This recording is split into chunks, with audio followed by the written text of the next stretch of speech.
kids, it's Miss Mackenzie, and I'm here to talk to you guys about compost.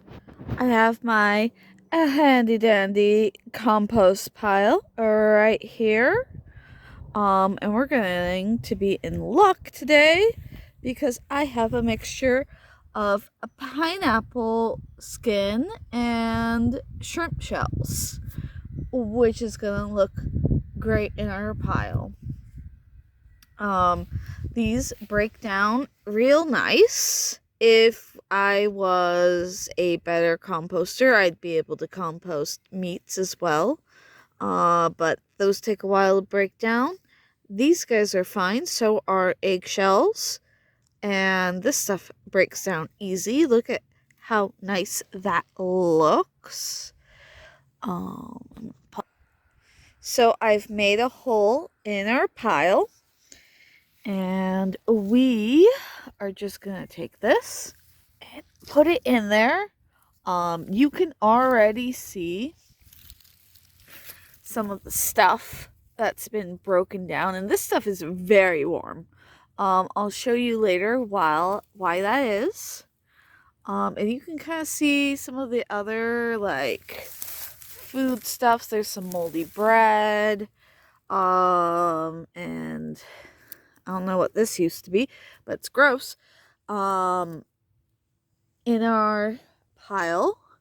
And basically, once you've, found a spot to put your trash, is you just cover it right back up. You'll also notice that, the stuff in here is very moist. You want to water your compost, or else it will get too hot. I'll actually move over here and show you just how hot our compost is right now.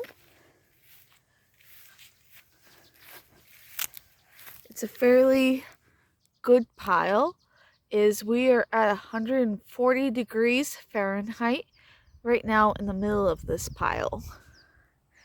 The reason why you want that is to break down all of the nutrients and fibers in the foods and grains and grasses that you are composting. You want in a pile like this to have equal parts greens and equal parts browns. Greens are going to be your eggshells, your old moldy bread, your fruits, stuff that you're just done with. And then your browns are going to be like your grass and your leaves from the fall and this hay. And you want equal parts just so that way you have fibers working against mold. The plants will eat it all, but if you just have a big old moldy pile, that's not going to be any good for the plants. It's just going to be stinky. And the fibers help keep it together so that way it kind of sticks. So I'm going to pause us and move over to our compost pile that's been turned into a garden.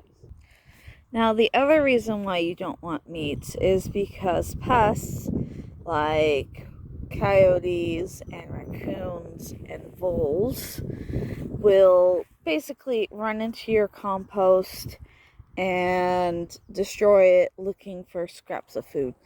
And that's no fun at all. What you're looking at now is a garden completely made up of compost. This is last year's compost or last season's compost. It takes about 90 days to a season for us to make usable compost. But as you can see, we've planted greens in here. I think, yes, we have cucumbers and squash and gourds in here. You can see that we have cardboard in here.